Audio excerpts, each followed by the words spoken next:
pretty girl.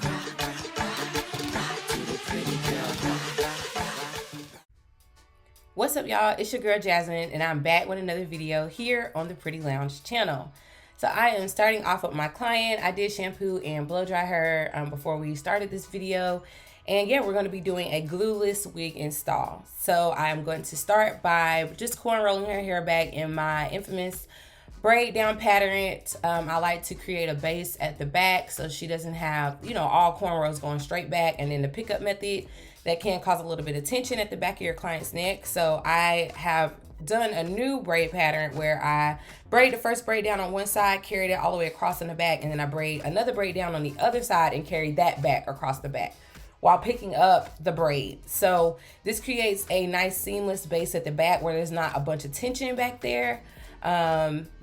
Yeah, and my clients, honestly, they like this. They're like, girl, that new braid pattern you did. Yeah, no. I'm like, yeah, girl, I know, because we're gonna release some tension from the back of your neck. We don't need to, we don't need to have all of that. So this is the braid pattern that I do now for wig installs. And yeah, it seems to be pretty effective. So I am just gonna continue corn rolling her hair. After I do that, I am going to put some oil on her scalp. We want to make sure that our client's hair is oiled up under their extensions, underneath their wigs. You just want to keep that scalp moisturized because they plan on keeping this braid down for a while, or, the extensions for a while. You just want to make sure that the hair is taken care of up underneath whatever's going on. So as you can see, I am braiding straight back. I am picking up the braid that I just did, and I'm just continuing that braid pattern. The oil that I believe I use, which I use quite often, is the Design Essentials Peppermint Aloe. That grease, it's a grease. It's actually not an oil, it's a grease. And I love it because it stays in place. I mean, I can literally see my client's scalp sucking up this grease. And my clients love it because it does give a nice tingly feel. They feel like their scalp is breathing. And I love that for them. So I continue to use this product because it is the bomb. So before I apply the oil, as you can see, I am crocheting the braid into the other braids. My client said it was a little bit too tight, so I was like, okay, let me adjust this for her. So I asked her several times in crocheting that braid if it was bothering her at any sort, and it was. So I took it out and I repositioned it so that way it wasn't bothering her or causing her any tension at the back of her head. So as you can see, I'm readjusting. I am now crocheting that braid from a different point in the back of the neck while still maintaining that there is no tension from that braid, that it's not necessarily pulling, but it is secure, crocheted into the other braids. I like to do this versus sewing the braid down because I feel like sewing it gives even more tension. So let's just crochet it, and the crochet just holds itself. So here I am showing that peppermint aloe that I use quite often, and I am just lining up her roots, her scalp with this grease. I am going to be installing a unit. I'm not really sure if it was HD or transparent. She brought this unit in herself.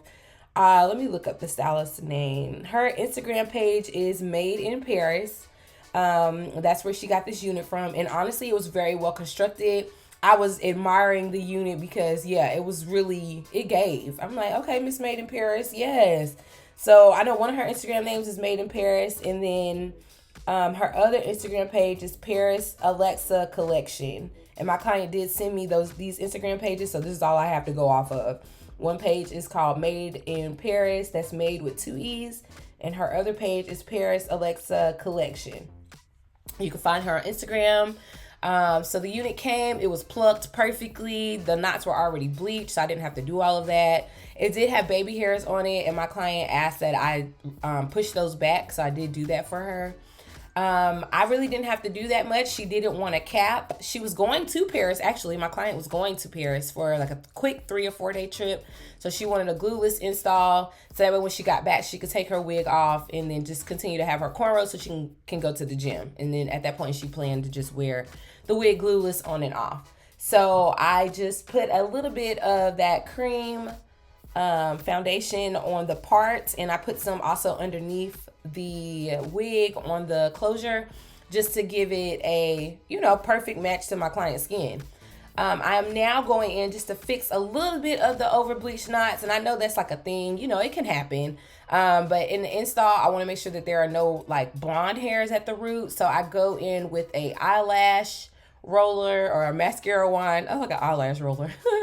A mascara wand and some mocha Adore in the color mocha, just to bring back color to those, knots that may have been a little bit too blonde. But I'm going to say again now, this wig was constructed perfectly. I mean, this wig is literally ready to wear out the box. This is just me and how I do my installs. So I did put a little bit of that semi-permanent color on a mascara wand. I rubbed it up against the root and I blow dried it in there just so that it'll set and look like it's coming out her scalp. So I'm cutting off the lace using a razor. And yeah, we're going to go ahead and tie this thing up and tie her down using the Pretty Lounge elastic band. I am using just spray. We're not doing adhesive. I believe I'm using the Eben extra hold or extra firm hold spray. We're just going to spray that into the lace, and then I'm going to tie her down and let that melt and do what it needs to do. This is my glueless install. We are not using adhesive. We're using a holding spray. And that's what she wanted. So we're going to go ahead and press this out. I'm not really sure what texture this was. It was giving more like a kinky straight, but not really a kinky straight. Maybe it was like a curly, like a loose curl. I'm not really sure. But she wanted it straight with like a little bit of feather to it. She wanted a little bump at the end. So I'm like, okay, well, let me go ahead and press this out. And then I'm going to go in with my bigger curling iron just to give it a little bump at the end. Not too much bump, but a little bump at the end. So as you can see, I'm just working through, and yeah, we're going to give her a little bit of layers in the front using a razor, and then I'm going to go back through with my big curling iron, as you can see me doing right now, just to give a little bit of bump at the end. This install came out flawless. I was very pleased with the results. I was even more pleased that I did not have to customize the unit. It came customized. So Miss Made in Paris, baby, you did your thing on this wig, and my client loved it, and she made sure to give me your information so that I can publicize for you as I release this glueless install tutorial video here on my YouTube channel. I'm just adding a little bit of that cream foundation on top just to make sure it is blended in perfectly with her skin. Again, this is a glueless install. If you like this video, make sure that you give me a thumbs up. If you are not yet subscribed to the Pretty Lounge channel, make sure you subscribe to see what's popping at the Pretty Lounge. I hope you all enjoyed this video. If you have any questions about anything, leave a comment down below. But yeah, welcome to the Pretty Lounge.